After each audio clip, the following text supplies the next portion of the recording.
राधे राधे बच्चा लोग, क्या हाल चाल। उम्मीद करता हूँ आप सभी लोग ठीक होंगे। आपका फिर से स्वागत है हमारे चैनल KKSG2016 पर। तो लास्ट लेक्चर में हम पढ़ चुके थे रिफ्लेक्शन ऑफ लाइट और उसे हम वहाँ उसकी थ्योरी कंप्लीट कर चुके थे। तो आज के लेक्चर में हम स्टार्ट करने वाले हैं रिफ्रैक्शन ऑफ लाइट कि रिफ्रैक्शन ऑफ लाइट क्या होता है। इसको स्टार्ट करने से पहले हमारे चैनल को लाइक करें, सब्सक्राइब करें और ज़्यादा से ज़्यादा शेयर करें, जिससे हमें थोड़ा सा मोटिवेशन मिलता रहे और हम आगे आपके लिए नई नई वीडियो लाते रहें। तो ज़्यादा लेट ना करते हुए स्टार्ट करेंगे। सबसे पहला टॉपिक आता है भाई, रिफ्रैक्शन ऑफ लाइट होता क्या है। देखो, रिफ्लेक्शन ऑफ लाइट में क्या होता था। रिफ्लेक्शन ऑफ लाइट में कोई भी लाइट रे टकराती थी किसी भी रिफ्लेक्टिंग सरफेस से या फिर पॉलिश सरफेस से और टकराने के बाद सेम मीडियम में वापस आ जाती थी।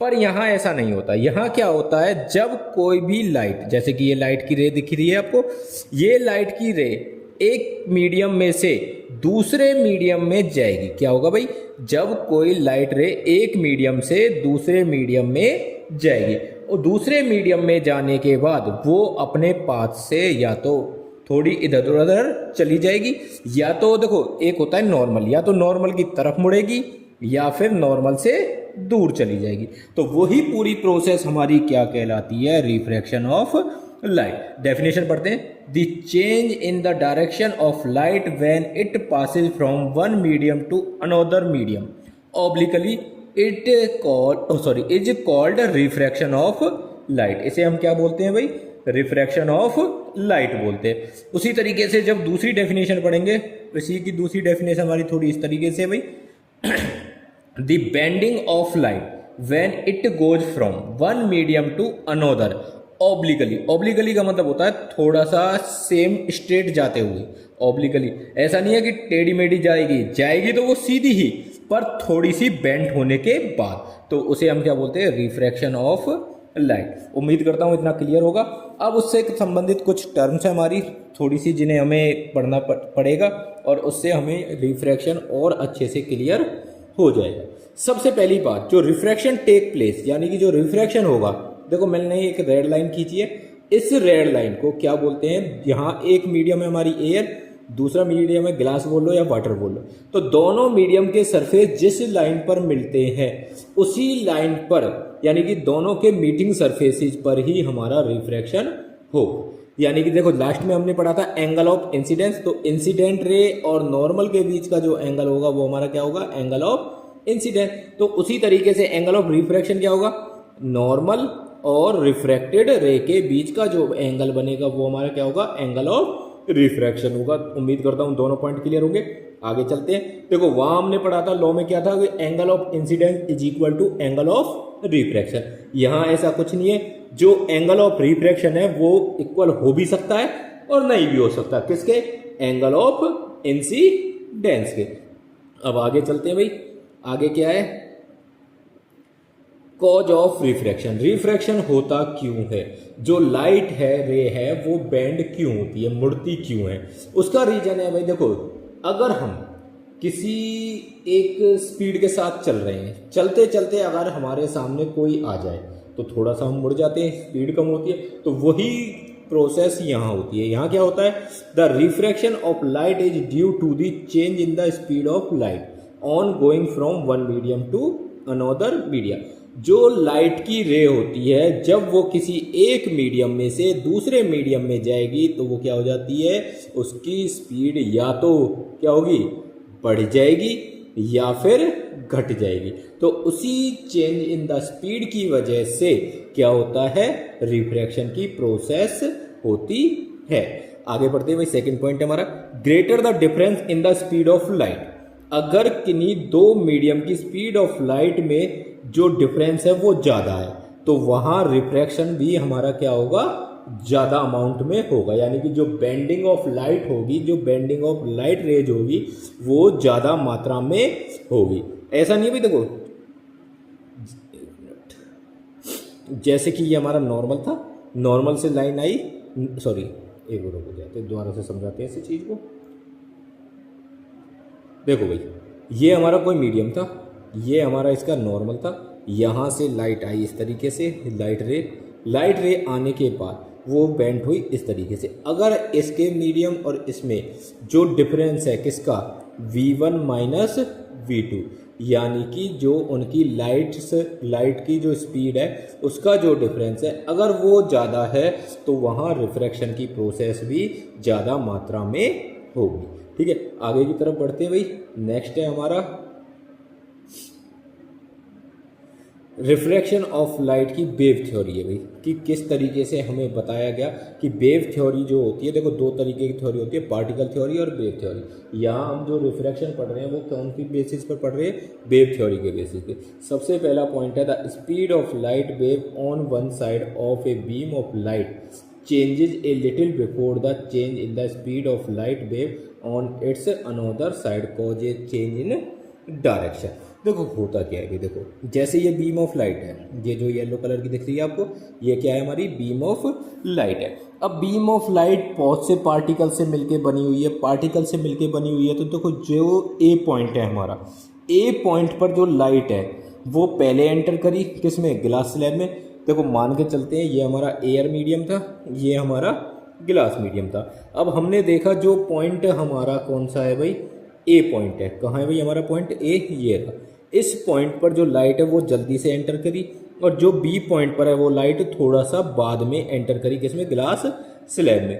तो ये वाली लाइट पहले मुड़ी, ये वाला पार्टिकल जो ये वाला पोर्शन था इसका वो बाद में एंटर हुआ। तो इसी एंटरिंग प्रोसेस की वजह से जो डायरेक्शन होता है, सॉरी जो चेंज होता है डायरेक्शन में, वो इसी प्रोसेस की वजह से होता है। Light wave travel faster in air as compare to glass. तो जो लाइट वेव है वो फास्टर ट्रेवल करती है, ज़्यादा स्पीड से ट्रेवल करती है किसमें भाई, एयर में। किसके मुकाबले, ग्लास पार्टिकल के मुकाबले। तो स्पीड ऑफ लेफ्ट साइड, जो लेफ्ट साइड की स्पीड है, इधर वाली स्पीड है, वो पार्टिकल्स की ज़्यादा है as compare to right side, as compare to right side. ठीक है, जिसकी वजह से उसकी डायरेक्शन में चेंज आता है। उसी के तरीके से थर्ड पॉइंट है in case of glass to air. अब जब लाइट सी और डी पॉइंट से, देखो ये लाइट पहले आई, यहाँ स्पीड क्या हो गई, कम हो गई। अब ग्लास में एज कंपेयर टू एयर, तो ये वाली जो लाइट यहाँ से डी वाली है ये जल्दी निकली और ये थोड़ा लेट करके निकली। तो राइट साइड की जो बीम है reduce the little before it it's left side. जो राइट साइड वाली है वो इसी वजह से क्या हो जाती है, जल्दी मुड़ती है as compare to left side. उम्मीद करता हूँ आपको क्लियर हो गया होगा। अगर क्लियर ना हो तो एक बार दोबारा बता देना, इस पॉइंट को हम दोबारा से डिस्कस कर लेंगे। तो आगे की तरफ चलते हैं। अगला पॉइंट है हमारा कि हमारे पास दो टाइप के मीडियम होते हैं। पहला मीडियम होता है हमारा रेयर मीडियम, दूसरा होता है हमारा डेंसर मीडियम। देखो नॉर्मली अगर बात करें कि रेयर मीडियम कौन सा है, डेंसर कौन सा है, वो हम ऐसे नहीं बता सकते। उसके लिए हमें कम से कम दो मीडियम को कंपैरिजन करना पड़ेगा। अगर हमारे पास दो मीडियम है, हम उनको कंपेयर करेंगे। कंपेयर करने के बाद हम बता सकते हैं किस पर, इन प्रॉपर्टीज़ के बेस पर, कि कौन सा रेयर होगा कौन सा डेंसर होगा। सबसे पहले समझते हैं रेयर मीडियम होता क्या है। A medium in which the speed of light is more. ऐसा मीडियम जिसमें स्पीड ऑफ लाइट क्या हो, ज़्यादा हो, वो हमारा क्या रहेगा, ऑप्टिकली रेयर मीडियम रहेगा। Optically denser medium, denser medium क्या होगा, जिसमें स्पीड ऑफ लाइट हमारी क्या हो, कम हो। देखो जिसमें स्पीड ऑफ लाइट ज़्यादा होगी वो हमारा कौन सा मीडियम होगा, रेयर मीडियम। जिसमें स्पीड ऑफ लाइट कम होगी वो कौन सा होगा, हमारा डेंसर मीडियम रहेगा। ठीक है, उम्मीद करता हूँ इतना क्लियर हो गया होगा। अब आगे की बात करते हैं। अगर एयर और गिलास की बात करें, एयर और गिलास की बात करें तो एयर हमारा कैसा है भाई, रेयर मीडियम है। उसी तरीके से एयर और वाटर की बात करें तो एयर हमारा कैसा है भाई, वो रेयर मीडियम है। अब गिलास और वाटर की बात करें तो क्या होगा भाई, गिलास इज ऑप्टिकली डेंसर। तो गिलास ज़्यादा, सॉरी डेंसर मीडियम है एज कंपेयर टू वाटर। अब देखो यहाँ से अगर दूसरे तरीके से बोलना चाहे तो water is optically rare medium then to the किसके, वाटर, सॉरी गिलास के। तो वाटर को हम क्या बोल सकते हैं, रेयर मीडियम बोल सकते हैं एज कंपेयर टू गिलास। अब देखो अगर हम बात करते हैं एयर और गिलास की, किसकी भाई, एयर और गिलास की, तो एयर हमारा है रेयर मीडियम, गिलास हमारा है डेंसर मीडियम। ठीक है, उसी तरीके से अगर बात करते हैं एयर और वाटर की, तो एयर हमारा रेयर मीडियम, वाटर हमारा डेंसर मीडियम। उसी तरीके से बात करते हैं गिलास और वाटर की, तो वाटर हमारा रेयर मीडियम, गिलास हमारा डेंसर मीडियम। ठीक है, उम्मीद करता हूँ इतना क्लियर हो गया होगा। देखो वाटर, एक नोट दिया हुआ है छोटा सा, उसको पढ़ते हैं। Water is optically denser medium than air but is optically rare than glass. तो जैसे मैंने बताया कि वाटर कैसा है हमारा यहाँ, अगर वाटर और ग्लास का हम कंपैरिजन करते हैं, अगर रुक जा भाई चल जा, अगर हम वाटर और ग्लास का कंपैरिजन करते हैं तो वाटर हमारा कैसा है भाई, रेयर मीडियम। ठीक है, तो वाटर हमारा कैसा है, रेयर मीडियम है एज कंपेयर टू गिलास। ठीक है, उम्मीद करता हूं भाई इतना क्लियर हो गया होगा। अगर ना हो तो आप हमें कमेंट बॉक्स में कमेंट छोड़ देना, हम आपके लिए इसे दोबारा से एक बार डिस्कस कर लेंगे।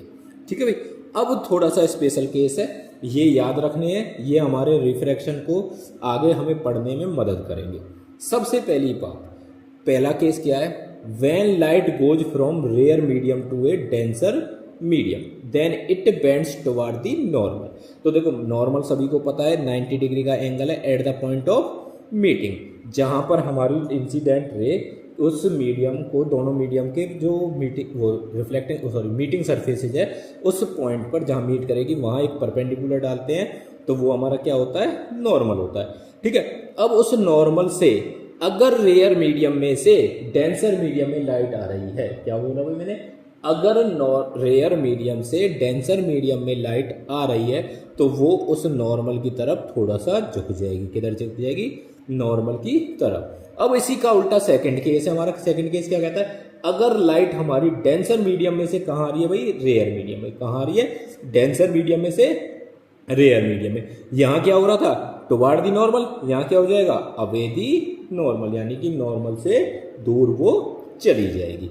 तो इस तरीके से ये दो केसेज है, माइंड में याद अच्छे तरीके से सेट कर लेने हैं। सबसे पहला पॉइंट क्या है, अगर लाइट रेयर मीडियम से डेंसर मीडियम में जा रही है, अगर लाइट रेयर मीडियम से डेंसर मीडियम में जा रही है तो वो किधर जाएगी, टुवर्ड दी नॉर्मल जाएगी। अगर वही लाइट रेयर डेंसर से रेयर में आ रही है तो क्या जाएगी, वो अवे दी नॉर्मल चली जाएगी। अब एक बात करते हैं, अगर लाइट हमारी कैसी आ जाए भाई, लाइट हमारी आ जाए सीधी, यानी कि 90 डिग्री पर आ जाए, तो जब लाइट 90 डिग्री पर आएगी तो वो 90 डिग्री पर सेम उसी डायरेक्शन में जाती हुई चली जाएगी। देखो जैसे हमने पीछे देखा था कि A point, B point, C point और डी पॉइंट, वहां हमने देखा था कि ए पॉइंट पर लाइट जल्दी एंटर कर रही थी, पर यहाँ तो लाइट सीधी आ रही है, तो ए वाला पॉइंट भी और बी वाला पॉइंट भी दोनों क्या है, सेम डायरेक्शन में आ रहे हैं, तो सेम आ रहे, स्ट्रेट आ रहे, तो साथ में एंटर करेंगे, साथ में ही वो लीव करेंगे। तो इस तरीके से अगर कोई लाइट परपेंडिकुलरली आएगी किसी भी ग्लास स्लैब पर, तो वो अपने पाथ पर एज इट इज चली जाएगी, वहां उसमें कोई भी बेंडिंग नहीं आएगी।